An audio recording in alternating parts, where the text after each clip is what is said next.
नमस्कार दोस्तों, मैं जेपी डांडिया आप सभी का आपके अपने YouTube channel dandiya electrical study पर एक बार फिर से स्वागत करता हूं। दोस्तों, अपना जो टॉपिक चल रहा है cell and battery. Cell and battery में आज आगे इस वीडियो को जारी रखते हुए देखते हैं कि सेलों का समूहीकरण, किस प्रकार सेलों को संयोजित किया जा सकता है। जैसे कि सीरीज में संयोजित करेंगे, पैरेलल में संयोजित करेंगे और मिश्रित क्रम में संयोजित करेंगे। तो इन सेलों को सीरीज में जोड़ने का मुख्य उद्देश्य क्या है, पैरेलल में जोड़ने का मुख्य उद्देश्य क्या है, और किन राशियों को अधिक और किन राशियों को कम प्राप्त किया जा सकता है। और सीरीज पैरेलल में जोड़ेंगे तो उनमें धारा का मान क्या होगा, वोल्टेज का मान क्या होगा, पावर का मान क्या होगा, इन सब के बारे में बारीकी से अध्ययन करेंगे। और दोस्तों, ये टॉपिक सेल एंड बैटरी का जो टॉपिक चल रहा है वो मोस्ट इंपॉर्टेंट है, क्योंकि ऐसा कोई क्वेश्चन पेपर नहीं गया, ऐसा कोई कंपटीशन का पेपर नहीं हुआ जिसमें सेल एंड बैटरी से कोई क्वेश्चन नहीं आए हों। तो वीडियो को पूरा देखिए और अपने नोट्स अपडेट करते चले जाइए। तो चलो दिखाता हूं कि सेल एंड बैटरी के समूहीकरण में किस प्रकार सेलों को संयोजित किया जाता है। देखते सबसे पहले देखेंगे सेल। अब आप लोगों ने सेल का अध्ययन किया, सेल किसे कहते हैं, सेल क्या करता है। आप लोगों ने देखा सेल रासायनिक ऊर्जा को विद्युत ऊर्जा में परिवर्तित करता है, ये आप लोगों ने पहले वीडियो में देख लिया। अब दिखाता हूं सेलों को। जैसे अब सेलों को समूहीकरण करेंगे तो क्या कहेंगे, बैटरी कह सकते हैं। तो क्या कह सकते हैं बैटरी के बारे में, पहले देखो बैटरी क्या होती है। बैटरी मतलब सेलों के समूहीकरण को क्या कहेंगे, सेलों के समूहीकरण को क्या कहेंगे, बैटरी कहते हैं। एक तो सबसे बड़ी बात आती है कि बैटरी क्या होती है। सेलों को जोड़ेंगे। अब सेलों को समूहीकरण कैसे कर सकते हैं, सेलों को श्रेणी क्रम में समूहीकरण कर सकते हैं, सेलों का पैरेलल में समूहीकरण कर सकते हैं, सेलों का मतलब कि मिश्रित क्रम में समूहीकरण कर मतलब कॉम्बिनेशन कर सकते हैं। अब आपको ये देखना कि सेलों के समूहीकरण में सबसे पहले देखेंगे श्रेणी क्रम समूह। सेलों को तीन प्रकार से संयोजित किया जा सकता है। सीरीज में संयोजित कर सकते हैं, पैरेलल में संयोजित कर सकते हैं और उसको मतलब कि मिश्रित क्रम में संयोजित कर सकते हैं। ठीक है, तो सबसे पहले आपको दिखाता हूं कि सेलों को श्रेणी क्रम में अर्थात सीरीज में संयोजित कैसे करेंगे और उनकी विशेषताएं क्या करेंगे। तो सबसे पहले देखेंगे कि सीरीज संयोजन, सीरीज कॉम्बिनेशन देखते हैं। क्या देखेंगे, सीरीज कॉम्बिनेशन मतलब श्रेणी समूहीकरण, ये देखेंगे, श्रेणी समूहीकरण का अध्ययन करेंगे। अब आप लोग ये जानते हो कि श्रेणी क्रम में जब जैसे कोई रेजिस्टेंस है, जैसे कोई कैपेसिटर है, जैसे कोई बैटरी है या कोई डीसी जनरेटर है, इनको समूहीकरण कर यदि श्रेणी क्रम समूहीकरण करते हैं तो ये तो आप लोगों को पता होगा कि असमान सिरे एक स्थान पर जोड़े जाते हैं, दो या दो से अधिक सेलों के। जैसे आपको बताऊं कि दो या दो से अधिक सेलों को इस प्रकार से संयोजित किया जाए। कैसे, आप गौर से समझना, पहले परिभाषा समझो, उसके बाद में आपको सब कुछ समझ में आ जाएगा। और बारीकी से इस प्रकार नियमित पैटर्न के आधार पर पढ़ाऊंगा कि आपको कभी भविष्य में दिक्कत ही नहीं आएगी। जैसे आपको परिभाषा बताऊं, सेलों के समूहीकरण में श्रेणी क्रम समूहीकरण का आपको परिभाषा बताऊं। जैसे कि दो या दो से अधिक सेलों को, कितने सेलों को, दो से अधिक सेल कितने भी जोड़ सकते हैं अपने आप ही, एक सेल नहीं, दो से अधिक सेलों को। दो या दो से अधिक सेलों को इस प्रकार से संयोजित किया जाए कि पहले सेल का नेगेटिव सिरा, कौन सा, पहले सेल का ऋणात्मक सिरा दूसरे सेल के पॉजिटिव सिरे से। परिभाषा गौर से सुनना, पहले सेल का नेगेटिव सिरा दूसरे सेल के पॉजिटिव सिरे से, मतलब ऋणात्मक सिरा धनात्मक सिरे से, फिर दूसरे सेल का नेगेटिव सिरा तीसरे सेल के पॉजिटिव सिरे से। इस प्रकार कई सेल जोड़ दिए जाएं, तो वह सेलों का श्रेणी क्रम समूहीकरण कहलाता है। जैसे आपको डायग्राम के अनुसार समझाऊं, आपको अच्छी तरह समझ में आ जाएगा। फिर आपको विशेषता बताता हूं। मैंने आपको बताया दो या दो से अधिक सेल। अब सेल का सिंबल ये होता है, ये पॉजिटिव सिरा, ये नेगेटिव सिरा, समझ गए। दूसरे सेल के पॉजिटिव सिरे से, मैंने पहला सेल E1 और ये E2 है, सेल नंबर 2 है, EMF नंबर 2 है। इसका पॉजिटिव सिरा पहले सेल के पॉजिटिव सिरे से, इसका नेगेटिव सिरा पहले सेल दूसरे सेल के पॉजिटिव सिरे से। अब दूसरे सेल का नेगेटिव सिरा मतलब ऋणात्मक सिरा ये आता है, ऋणात्मक पॉइंट ये आता है तीसरे सेल के, ये तीसरा सेल लिया और उसके पॉजिटिव सिरे से ये जोड़ दिया और ये नेगेटिव सिरा हो गया। इस प्रकार के यदि कई सेल जोड़ दिए जाएं तो क्या कहेंगे, ये सेलों का श्रेणी क्रम समूहीकरण होता है। अब आप लोग देखना इस श्रेणी क्रम समूहीकरण में क्या होगा, धारा का मान, परिपथ में धारा का मान क्या होगा यदि मैं सर्किट को पूरा करूं। अब आपको दिखाता हूं कि सेलों का समूहीकरण की परिभाषा तो आपको बताई, लेकिन सेलों के समूहीकरण के बाद यदि आप देखोगे तो उसको मैं यदि फिर से जोड़ के दिखाऊं। जैसे कि आपका एक सेल ये है, एक सेल लिया, सेल में क्या होता है, इंटरनल रेजिस्टेंस होता है, मतलब आंतरिक प्रतिरोध होता है। अब आंतरिक प्रतिरोध मैं यहां दिखाता हूं, एक सेल ये हुआ, एक सेल ये हुआ, फिर इसका पॉजिटिव सिरा ये और नेगेटिव ये इसका आर, इसका मतलब आर का मतलब स्मॉल आर रखा है, इसका मतलब स्मॉल आर का मतलब होता है इंटरनल रेजिस्टेंस। यदि कैपिटल आर रखूंगा तो ये बाहर का रेजिस्टेंस हो जाएगा, इस सर्किट का रेजिस्टेंस हो जाएगा। इसको मतलब इसका नेगेटिव सिरा पॉजिटिव सिरे से, ये पॉजिटिव सिरे से जोड़ दिया, E1 है और इसके नेगेटिव सिरे को बाहर निकाला। अब ये नेगेटिव सिरा होगा, यहाँ इसका इंटरनल रेजिस्टेंस, ये R2 हो गया, ये R1 को E1 इसका इंटरनल रेजिस्टेंस है, ये R2 इसका सेल नंबर 2 का इंटरनल रेजिस्टेंस है। अब आपको दिखाता हूँ इसका नेगेटिव सिरा तीसरे सेल के पॉजिटिव सिरे से, ये पॉजिटिव सिरा और ये नेगेटिव सिरा, फिर इसका इंटरनल रेजिस्टेंस दिखाता हूँ, ये इसका इंटरनल रेजिस्टेंस। मैं 3 सेल छोड़ के दिखा देता हूँ आपको, ये R3। इसका मतलब क्या है, ये पहले जो डायग्राम बनाया था, जब पहले समीकरण दिखा था वो सिर्फ सेलों का था। अब मैं इसको बारीकी से समझाता हूँ आप लोगों को। ये इसका इंटरनल रेजिस्टेंस, ये E1, E2 ये E2 है और ये E3 है, या फिर कह सकते हैं cell number 1, cell number 2, cell number 3, इस प्रकार यदि कई समीकरण जोड़ दिया जाए। अब आपको दिखाता हूं, मैं सर्किट को पूरा करता हूं। ये सर्किट हुआ पूरा, ठीक है, और ये सर्किट को पूरा किया, यहां लगाया मैंने बाहरी लोड, इसको लोड ये बन गई बैटरी, यहां से यहां तक का क्या हुआ, बैटरी होगी। यहां मैंने रेजिस्टेंस सर्किट को पूरा किया और ये आर लिखा, इसका मतलब इस बैटरी पर ये आर, ये रेजिस्टेंस लोड है, समझ गए इस पे। अब मैं यहां आपको दिखा देता हूं, ये वी का मान, ये टोटल वोल्टेज दिखाएगा, V है, ये VT का मान है। अब आपको देखना धारा कहां से जाएगी, देखो ये पॉजिटिव सिरा ये है, ये पॉजिटिव सिरा और ये नेगेटिव सिरा, धारा यहां से चलती है। कहां से चलेगी धारा, देखना धारा ये हुई, धारा यहां से चली, इससे यहां से मतलब धारा पॉजिटिव से नेगेटिव की ओर चलती है, आप जानते हो। अब आपको ये देखना कि ये A पॉइंट और ये B पॉइंट, A व B के मध्य क्या क्या होगा, धारा का मान क्या होगा, वोल्टेज का मान क्या होगा, इंटरनल रेजिस्टेंस क्या होगा, भाई ये प्रतिरोध से धारा कैसे प्रभावित होगी, ये देखना जरूरी है। तो इस प्रकार याद रखना, सेलों के समूहीकरण में श्रेणी क्रम समूहीकरण पोटेंशियल डिफरेंस बढ़ाने के लिए प्रयोग किया जाता है। एक तो सबसे बड़ी बात ये आती है, पोटेंशियल डिफरेंस का मतलब EMF बढ़ाने के लिए प्रयोग करते हैं, या बाहर आपको वोल्टेज बढ़ाना हो, बैटरी का वोल्टेज बढ़ाना हो तो सेलों को श्रेणी क्रम में जोड़ देंगे। सबसे पहला मुद्दा ये आता है कि श्रेणी क्रम में संयोजित क्यों किया जाता है। श्रेणी क्रम में संयोजित करने का मुख्य उद्देश्य क्या है, पोटेंशियल डिफरेंस बढ़ाने के लिए। पोटेंशियल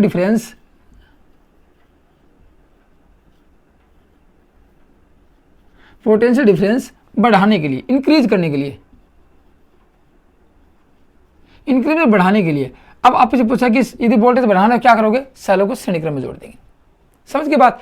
अब सेलों को श्रेणी में मतलब आपने जोड़ा तो क्या लिख सकते हैं, ET, ये ET देखो यहाँ पे, ये मतलब कि टोटल वोल्टेज क्या लिखेंगे, ये टोटल वोल्टेज ET लिख दो या VT लिख दो। टोटल वोल्टेज की बात की जाए, ET का मतलब इस तीनों सेलों का EMF क्या होगा। मैंने आपको बताया कि सेलों का समीकरण बढ़ाएंगे, सेलों को श्रेणी क्रम में जोड़ेंगे तो EMF बढ़ाएंगे, ठीक है। अब यदि इन तीनों का जैसे माना कि 1.5 और 1.5 और 1.5, तीनों का वोल्टेज 1.5 है, कहने का मतलब तीनों का यदि वोल्टेज समान है, क्या लिख सकते हैं, श्रेणी क्रम में यदि सभी सेलों का EMF समान हो तो, याद रखना पूरी बात बताऊंगा, श्रेणी क्रम समूह में यदि सभी सेलों का EMF समान हो तो कुल EMF ET, ये क्या है कुल EMF, ET का मान क्या होगा, ET का मतलब टोटल EMF क्या होगा, T का मतलब टोटल EMF क्या होगा, कुल विद्युत वाहक बल का मान क्या होगा। तो लिख सकते हैं जैसे E1 plus E2 plus E3 plus आगे और भी होगा तो प्लस EN हो सकता है, ये होगा यहाँ पे समूहीकरण। अब यदि सभी सेलों का वोल्टेज समान है, EMF समान है सभी सेलों का, किसका, सभी सेल का EMF समान हो तो कैसे लिख सकते हैं, ET बराबर N क्या होगा, नंबर ऑफ सेल, सेलों की संख्या को एक सेल के EMF से मल्टीप्लाई कर देंगे, ये मिल जाएगा आपका कुल EMF। ये पूछा जाता है, ये याद रखना बात, एक तो ये पूछा जाता है आपसे क्या होगा कि सभी सेलों के मैंने आपको बताया कि सभी सेलों का EMF समान हो तो कि एक सेल की EMF को सेलों की संख्या से मल्टीप्लाई कर देंगे तो क्या मिल जाएगा, आपको मिल जाएगा टोटल EMF का मान। एक तो आपसे ये पूछा जाता है, ठीक है। अब देखो ये श्रेणी क्रम में संयोजित है, कितने श्रेणी क्रम में संयोजित हैं, तो ये रेजिस्टेंस इसके श्रेणी क्रम में, ये रेजिस्टेंस इसके श्रेणी क्रम में, ये रेजिस्टेंस भी इनके श्रेणी क्रम में है। आपसे पूछा जाए किस बैटरी का इंटरनल रेजिस्टेंस क्या होगा, टोटल इंटरनल रेजिस्टेंस, टोटल आंतरिक प्रतिरोध क्या होगा। अब आप श्रेणी क्रम रेजिस्टेंस का पढ़ के आए हो कि प्रतिरोध को श्रेणी क्रम में संयोजित करेंगे तो क्या होगा। आप लोगों ने देखा होगा कि RT बराबर, ये देखा था आप लोगों ने, R1 plus R2 plus R3। आगे और होगी, जोड़ते चले जाएंगे। ये भी श्रेणी क्रम है। मैं सिर्फ कुल इंटरनल रेजिस्टेंस के आंतरिक प्रतिरोध की बात कर रहा हूं, तो क्या लिख सकते हैं, कुल आंतरिक प्रतिरोध। किसका मान निकालेंगे, कुल आंतरिक प्रतिरोध का मान निकाला जाए। और मैंने बताया कि आंतरिक प्रतिरोध को स्मॉल r से दर्शाया जाता है। तो यहाँ RT ये क्या होगा, r स्मॉल r है, इसका मतलब कुल आंतरिक प्रतिरोध की बात कर रहे हैं। अब आपको पता है कि सभी का, अब बात ही आती है कि R1 plus R2 plus R3 plus Rn भी आएगा, आगे और भी संख्या होगी। लेकिन यदि सभी सेलों का इंटरनल रेजिस्टेंस, एक सेल का इंटरनल, सभी सेलों का इंटरनल समान हो, क्योंकि सेल में समान होगा, सभी सेलों का इंटरनल रेजिस्टेंस समान हो तो बात अलग है। और यदि असमान हो, देखना बता करना, तो असमान होगा तो ये है, और समान होगा तो RT कैसे ज्ञात करेंगे, RT बराबर N, ये सेलों की संख्या, ये R मतलब एक सेल का इंटरनल रेजिस्टेंस, ये आता है। यदि सभी सेलों का इंटरनल रेजिस्टेंस समान हो तो कुल आंतरिक प्रतिरोध की बात करेंगे तो ये आएगा, और अन्यथा आप ऐसे जोड़ सकते हो। एक आपका ये पूछा जाएगा आपसे, ठीक है। ये क्या है, R का मतलब एक सेल का आंतरिक प्रतिरोध, N क्या है, नंबर ऑफ सेल, सेलों की संख्या। अब यदि परिपथ का कुल प्रतिरोध पूछा जाए, ये तो सिर्फ इतनी दूर का था, यहां से यहां तक का, A एंड B के मध्य, A एंड B के मध्य इंटरनल रेजिस्टेंस क्या होगा, ठीक है। अब यदि कुल आपसे कि कुल परिपथ का कुल प्रतिरोध ये भी साथ में लेना जाए तो आप कैसे ज्ञात करोगे, परिपथ का कुल प्रतिरोध क्या लिखेंगे, परिपथ का कुल प्रतिरोध की बात की जाए तो क्या होगा। अब RT ये पूछ रहा है, क्या पूछ रहा है प्रश्न में, कुल प्रतिरोध की बात की जाए। अब आपको पता है ये रेजिस्टेंस, ये तीनों श्रेणी क्रम में, तो ये भी इसके श्रेणी क्रम में है, तो इनको इसके साथ जोड़ देंगे, योग कर देंगे, क्योंकि आपको पता है कि कुल रेजिस्टेंस ज्ञात करने के सभी जितने भी रेजिस्टेंस समान श्रेणी क्रम में उनको सबको जोड़ दिया जाता है। तो यहां लिख सकते हैं, देखो R1 plus R2 plus R3, एक तो ये होगा, प्लस R ये भी जोड़ देंगे, और इन तीनों को जोड़ा, यदि इन माना की संख्या और भी आगे होगी तो ये लिख सकते हैं कि NR ये क्या हुआ, ये इन तीनों का या और भी आगे सेल होंगे उनका सबका ये हो गया, और प्लस R ये हो गया आपका RT, परिपथ का कुल रेजिस्टेंस हो गया। इस प्रकार के प्रश्न आपको कंफ्यूज करने वाले मिलते हैं। ये परिपथ का कुल रेजिस्टेंस हो गया, N मतलब नंबर ऑफ सेल, सेलों की संख्या, R मतलब एक सेल का इंटरनल रेजिस्टेंस आंतरिक प्रतिरोध, और ये बाह्य प्रतिरोध का मान है। ये क्या है, बाह्य प्रतिरोध। तो फिर ये भी लिख सकते हैं RT का मान, या फिर ये कर सकते हैं कि RT बराबर ये लिख सकते हैं कि RT, ऐसे नहीं तो ऐसे लिख लो, ऐसे नहीं तो ऐसे लिख, RT total internal resistance plus R, ये भी तो हो सकता है कि इनका योग और इसको जोड़ देंगे, ये आपको मिल गया परिपथ का कुल प्रतिरोध। जितने भी आपको परिपथ में कुल प्रतिरोध मिलता है उसका मान होता है। तो धीरे धीरे आप पॉइंट टू पॉइंट सारी चीजें समझोगे तो आपको धारा भी मान, धारा कैसे याद करेंगे, क्यों इनका प्रयोग किया जाता है, यदि इसका मान अधिक होगा तो क्या होगा, इनका मान अधिक होगा तो क्या होगा, वो भी आपको बताएंगे। अब समझो आप, अब क्या देखेंगे, अब ये देखेंगे परिपथ की कुल धारा क्या होगी। सीरीज सर्किट में परिपथ की कुल धारा की बात की जाए, टोटल धारा क्या होगी। अब देखो धारा, ओम के नियमानुसार की बात करें तो I बराबर होता है V/R। V मतलब वोल्टेज में यदि प्रतिरोध का भाग दे देंगे या उसको डिवाइड कर देंगे तो क्या मिल जाएगा, आपको धारा का मान मिल जाएगा।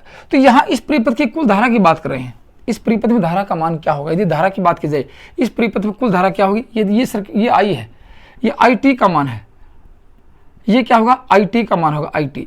अब परिपथ की कुल धारा IT का मान ज्ञात करें तो V चाहिए, यहां आपको V मिलेगा। ET टोटल वोल्टेज बैटरी का, ये क्या है, बैटरी, बैटरी का कुल प्रतिरोध की बात, कुल परिपथ यदि कुल उस वोल्टेज की बात की जाए तो ET निकाला आप लोगों ने। ET क्या है, टोटल EMF, बैटरी का टोटल EMF, ये देखना जरूरी है। बैटरी का टोटल EMF यदि देखा जाए धारा ज्ञात करने के लिए वो आता है। और इसका मान कैसे निकाला आप लोगों ने, इसका मान निकाला था, याद होगा आप लोगों को, IT का मान कैसे निकाला था, ET का मान NE।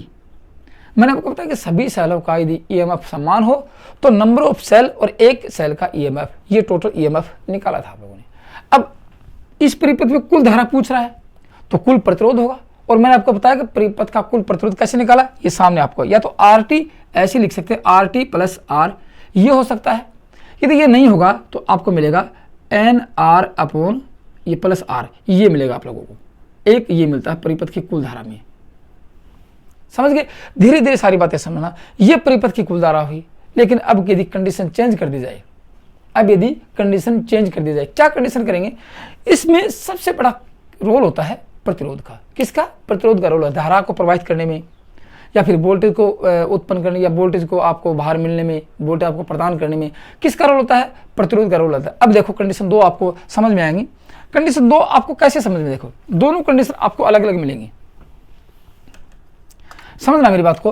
पहले यदि पूछा जाए, यदि नंबर 1 की बात की जाए, आपसे पूछा जाए कि इस रेजिस्टेंस का मान, किसी का बाह्य प्रतिरोध का मान आंतरिक प्रतिरोध से बहुत ज्यादा है, बहुत ज्यादा, मतलब आंतरिक प्रतिरोध का मान कम से कम होता है 1 ओम की, 1 बल्कि अलग अलग सेलों का अलग अलग होता है। अब सेल कौन से लिए आप लेंगे? शुष्क सेल का अलग होता है, डेनियल सेल का अलग होता है, लैक्लांची सेल का अलग होता है, और लेड एसिड बैटरी के सेल जो होता है उसके अलग होता है, सबका अलग अलग होता है। इसलिए मैंने नाम तो नहीं लिखा किसका लिए है, लेकिन देखना यदि आर का मान बहुत ज्यादा है, इससे है, ये कंडीशन समझना। इसका मतलब ये है कि बाह्य प्रतिरोध का मान इंटरनल प्रतिरोध से बहुत ज्यादा है, बाह्य प्रतिरोध का मान इंटरनल प्रतिरोध से बहुत ग्रेटर देन बहुत ज्यादा है।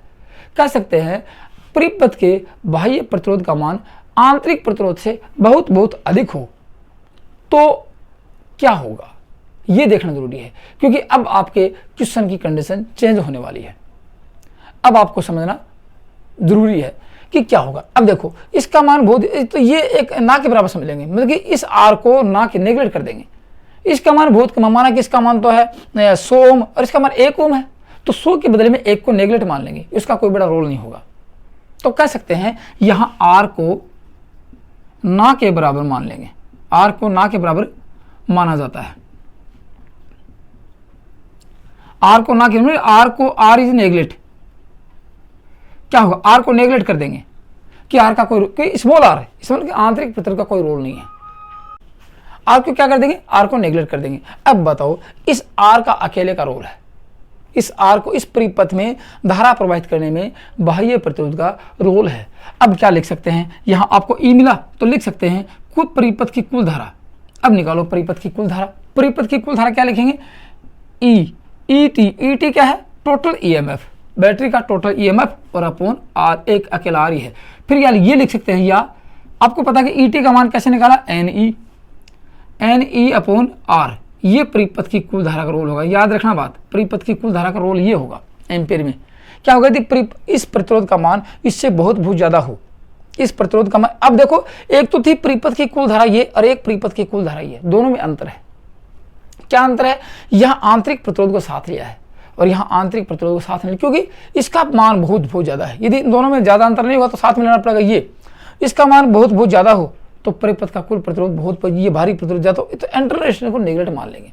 तो कह सकते हैं ये निष्कर्ष क्या निकलता है, इसका रिजल्ट क्या निकलता है, रिजल्ट ये निकलता है, निष्कर्ष ये निकलता है कि यदि बाह्य प्रतिरोध का मान आंतरिक प्रतिरोध से बहुत ज्यादा हो तो सेल करंट एन टाइम एक सेल से बढ़ती है। अब विचार करना आप लोग यहां से, क्योंकि अब आई का मान देखो, यहां से उठा के मैं यहां लेता हूं, आई टी का मान किसके समानुपाती है, किसके बराबर है, एन ई के बराबर है, और आई एन ई और आई टी का मान किसके विलोमानुपाती है, 1 अपॉन आर। ये हो गया 1 अपॉन, इसके तो बराबर होगी और इसके समानुपाती होगी, इसके विलोमानुपाती होगी, मतलब आर के विलोमानुपाती और एन ई के समानुपाती। विचार करना आप लोग, ये क्वेश्चन यहाँ पे लगभग कुछ सस्पेंस वाला क्वेश्चन है। क्या होगा यदि सेल की संख्या बढ़ाई जाए, सेल की संख्या बढ़ाई जाए तो धारा में क्या प्रभाव पड़ेगा। यदि सेल के, माना कि इसका डेड वोल्टेज है, इसका डेड वोल्टेज, इसका डेड वोल्टेज है, यदि एक सेल और बढ़ा दिया जाए, एन टाइम एक सेल बढ़ा दिया जाए तो धारा में क्या प्रभाव पड़ेगा, धारा बढ़ जाएगी। एन टाइम धारा बढ़ती है, क्योंकि एन टाइम धारा बढ़ती है, एक एन टाइम एक सेल से बढ़ती है। एक सेल बढ़ाए तो एक सेल जितना बढ़ाएंगे उसके हिसाब से धारा भी बढ़ेगी। तो आप ये कह सकते हो कि सर आपने बताया था कि सीरीज जो सर्किट है, सीरीज सर्किट की बात की थी, सीरीज कॉम्बिनेशन की बात की, उसमें बताया कि ईएमएफ बढ़ता है, ईएमएफ बढ़ाने के लिए इसका प्रयोग करते हैं। लेकिन कंडीशन चेंज कर दी जाए तो क्या होगा, कंडीशन चेंज करने से ये होगा कि यदि सेल का भारी प्रतिरोध आंतरिक प्रतिरोध से बहुत ज्यादा होगा तो एक सेल भी बढ़ाओगे तो धारा भी बढ़ेगी। एक सेल बढ़ाएंगे तो उसके हिसाब से धारा बढ़ जाएगी, एक सेल घटाएंगे तो उसके साथ धारा घट जाएगी। देख लो आपके सामने N E upon R I T का मान ये है, और प्रतिरोध बढ़ाया तो धारा घट जाएगी, प्रतिरोध कम करेंगे धारा बढ़ जाएगी। तो कह सकते हैं रिजल्ट ये निकलता है, क्या निकल जाएगा कि यदि आर ग्रेटर देन इस आर से बड़ा है हो तो सेल करंट का सेल की धारा एन टाइम कितने सेल आप लोगों ने बढ़ाए हैं उस समय, एन टाइम एक सेल से बढ़ती है, एक सेल से बढ़ती है, एक कंडीशन ये आती है। तो क्या कर सकते हैं, E बराबर क्या हो जाएगा, एन ई हो जाएगा, ये कंडीशन आ जाएगी यहाँ पे। कब, जब इसका मान अधिक से अधिक होगा। अब यदि इसका मान कम कर दिया जाए तो कंडीशन चेंज हो जाएगी, तो सेल में कोई मतलब कि उसमें धारा में कोई प्रभाव नहीं पड़ेगा। तो ये कंडीशन देखी जाती है कि इसका मान यदि इससे ज़्यादा हो जाए, कंडीशन चेंज कर देता हूँ, ये उतार लेना आप लोग, कंडीशन में चेंज कर देता हूँ। क्या चेंज करेंगे कंडीशन, यदि आर, या ऐसे मान लेते हैं आर लेस देन आर हो। अब देखो बात, अब कंडीशन मैंने चेंज कर दी, इस आर का मान कौन से का, बाहरी प्रतिरोध में ये जो आपने रेजिस्टेंस लगाया है, सर्किट में रेजिस्टेंस लगाया, उसका मान इससे बहुत ज्यादा कम है, एक सेल के रेजिस्टेंस से भी कम है, एक सेल के रेजिस्टेंस से भी कम है। तो विचार करना आप लोग, परिपथ में धारा क्या होगी, विचार करना। ये कह सकते हैं, इसका मतलब क्या समझोगे आप लोग, यदि परिपथ का बाहरी प्रतिरोध का मान आंतरिक प्रतिरोध से बहुत बहुत कम हो तो क्या होगा, आर को नेगलेक्ट मान लेंगे, ना के बराबर, आर को ना के बराबर, आर का कोई रोल नहीं होगा, आर को नेगलेक्ट मान ले। तो अब क्या बच गया, अब बच गया आर, स्मॉल आर, आंतरिक प्रतिरोध बच गया। तो धारा का मान क्या होगा, एन ई, ये परिपथ के कुल वोल्टेज, सेल का या बैटरी का कुल वोल्टेज एन ई, और अपॉन आर, ये तो है N R, sorry N R, आंतरिक कुल आंतरिक प्रतिरोध एन आर, ये हो गया कुल आंतरिक प्रतिरोध। और एन से एन कैंसिल, तो आई टी का मान क्या बचा, E upon R, E upon R. इसका मतलब धारा के मान में कोई परिवर्तन नहीं। यदि सेल बढ़ाओगे आप लोग, एक सेल भी बढ़ा देंगे तो धारा के मान में कोई परिवर्तन नहीं होगा। कह सकते हैं धारा के मान, रिजल्ट क्या निकला, धारा के मान में कोई परिवर्तन नहीं होगा। समझ गए, ये तो आप लोगों का कुछ इसमें मतलब ये कंडीशन थी कि प्रतिरोध का मान कम होगा या प्रतिरोध का भारी प्रतिरोध का मान कम होगा, भारी प्रतिरोध का मान अधिक होगा, तो क्या कंडीशन हो सकती है परिपथ में, यही आप लोगों को देखना अनिवार्य है, क्योंकि एग्जाम में यही क्वेश्चन कुछ सस्पेंस वाले पूछे जाते हैं। बाकी छोटा मोटा रोल तो सब बताते हैं कि धारा वोल्टेज बढ़ेगा, धारा का मान कम हो जाएगा, ये सब बताते हैं, लेकिन ऐसा नहीं होता है। परिपथ में कंडीशन चेंज कर दी जाती है तो परिपथ की सारी कंडीशन बदल जाएगी और आपका आंसर ही बदल जाएगा। ठीक है, अब आप देखो कि यहाँ पे क्या कर सकते हैं, सही है आपको क्या कि अब इसमें यदि कुछ इंपॉर्टेंट बातें देखी जाए, नोट लगा देखी जाए, तो इसका मान 1.5 वोल्टेज, इसका मान 1.5 वोल्टेज, इसका मान 1. तो दो क्या दो का जोड़ सकते हैं, पूछा जाए इनके साथ कोई 2 वोल्टेज का सेल जोड़ दिया जाए तो क्या श्रेणी में संभव है। तो रिजल्ट ये निकलता है कि अलग अलग वोल्टेज के सेल को, अलग अलग वोल्टेज सेल को श्रेणी क्रम में संयोजित करना संभव होता है। विचार करना आप लोग, अलग अलग वोल्टेज सेल को श्रेणी क्रम में संयोजित करना संभव होता है। काफी बार क्वेश्चन पूछा गया है, क्या श्रेणी क्रम में अलग अलग वोल्टेज सेल को संयोजित कर सकते हैं, कर सकते हैं, लेकिन यदि अलग अलग धारा रेटिंग हो सेलों की तो उसको संयोजित करना संयोजित नहीं कर सकते, तो उसको संयोजित, लेकिन कुछ कंडीशन आएंगे उसमें भी, तो उसको संयोजित नहीं कर सकते, कंडीशन आएंगे उसके अंदर। अब कंडीशन क्या आएंगे आपको बताऊंगा। देखो मैंने 2 क्वेश्चन पूछा आपसे, क्या पूछा, अब देखो ना आप, इसी सर्किट की बात कीजिए, 2 क्वेश्चन पूछा आपसे। ये एक तो ये पूछा कि अलग अलग वोल्टेज सेल, वोल्ट सेल को श्रेणी में संयोजित कर सकते हैं, तो संभव है, यस। वोल्टेज बढ़ जाएगा, जैसे 1.5, 1.5, 1, इसका मैं 3 वोल्टेज कर देता हूं, तो क्या हो जाएगा, 3, 3, 6 वोल्टेज हो जाएगा, संभव कर आसानी से जोड़ सकते हो। तो इसका आंसर क्या होगा, E t बराबर E1 प्लस E2। मैंने आपको बताया था कि यदि समान होगा तो NE लेंगे और असमान होगा तो इस प्रकार जोड़ेंगे। समान होगा तो सबको n से 1 वोल्टेज के सेल को गुणा कर देंगे, मल्टीप्लाई कर देंगे, लेकिन असमान होगा तो इस प्रकार जोड़ सकते हो। लेकिन आपने ये भी देखा होगा कि यहां से यदि अलग अलग धारा क्या होगी, अलग अलग धारा रेटिंग, धारा क्षमता के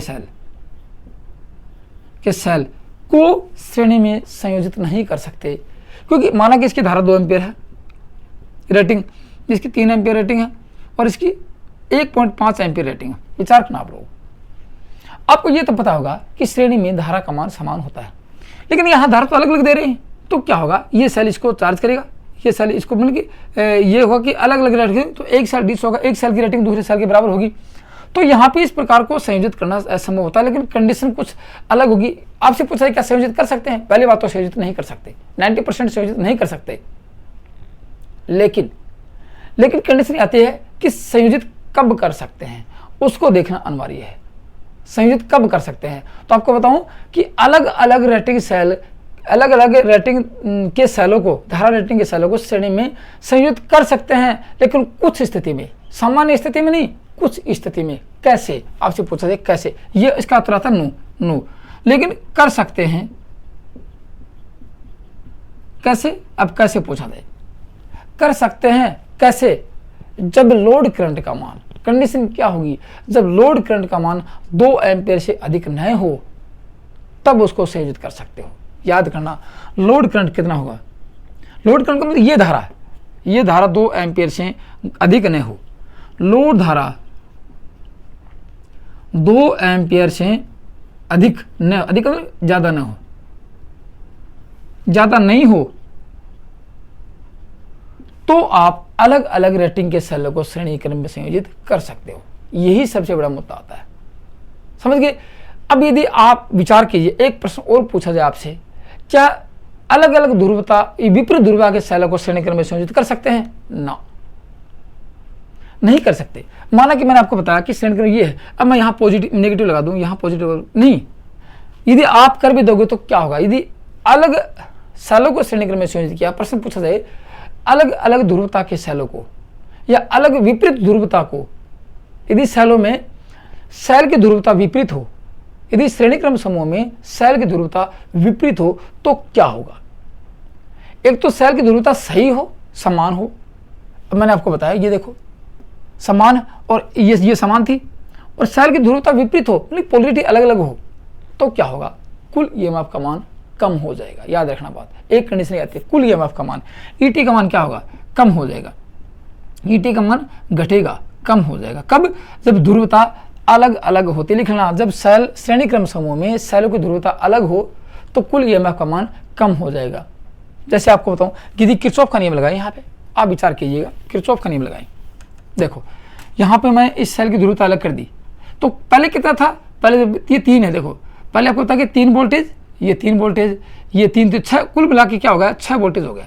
सही समान ध्रुवता होगी तो, और असमान ध्रुवता होगी तो क्या होगी? ईटी का मान कैसे निकालेंगे? देखो यहाँ से -1.5, देखो आगे वाला लेंगे -1.5 प्लस ये है, ये अलग अलग सेल की ध्रुवता करते हैं, यहाँ नेगेटिव कर देते हैं, और ये नेगेटिव और ये पॉजिटिव, इस प्रकार जोड़ दिया जाएगा प्लस, तो क्या होगा? प्लस आगे वाला लेंगे +1.5 और फिर आगे वाला -3, ये होगा 3 वोल्टेज। तो 3 एक 4.5, 4.5 में 1.5 कितने? 3 वोल्टेज बचे, तो 3 वोल्टेज का आंसर बोलो। पहले 6 था, अब क्या बच गया? अब 3 ही वोल्टेज बचे। इसका मतलब अलग अलग ध्रुवता के सेलों को श्रेणी क्रम में संयोजित कर देते हो, तो कुल ईएमएफ का मान बढ़ने के बजाय घट जाता है। एक आपका आंसर ये आता है। तो ये तो था आपका सेलों का श्रेणी क्रम समूहीकरण, ठीक है। अब आगे देखेंगे समानांतर क्रम समूहीकरण। तो दोस्तों आज की वीडियो में इतना था। अगली वीडियो में देखेंगे कि सेलों को पैरेलल में और मिश्रित क्रम में एक साथ संयोजित कैसे कर सकते हैं। दोस्तों वीडियो अच्छा लगा तो लाइक करना, शेयर करना, और जो लोग पहली बार वीडियो को देख रहे हैं या अपना सिलेबस पूरा करने की मतलब कि यहाँ पे अपना सिलेबस पूरा करने के लिए वीडियो देख रहे हैं, तो डांडिया इलेक्ट्रिक स्टडी चैनल को सब्सक्राइब कर लें, क्योंकि यहाँ नियमित पैटर्न के आधार पर कंप्लीट सिलेबस का अध्ययन करवाया जाता है। तो दोस्तों आज की वीडियो में इतना ही था। थैंक यू, धन्यवाद।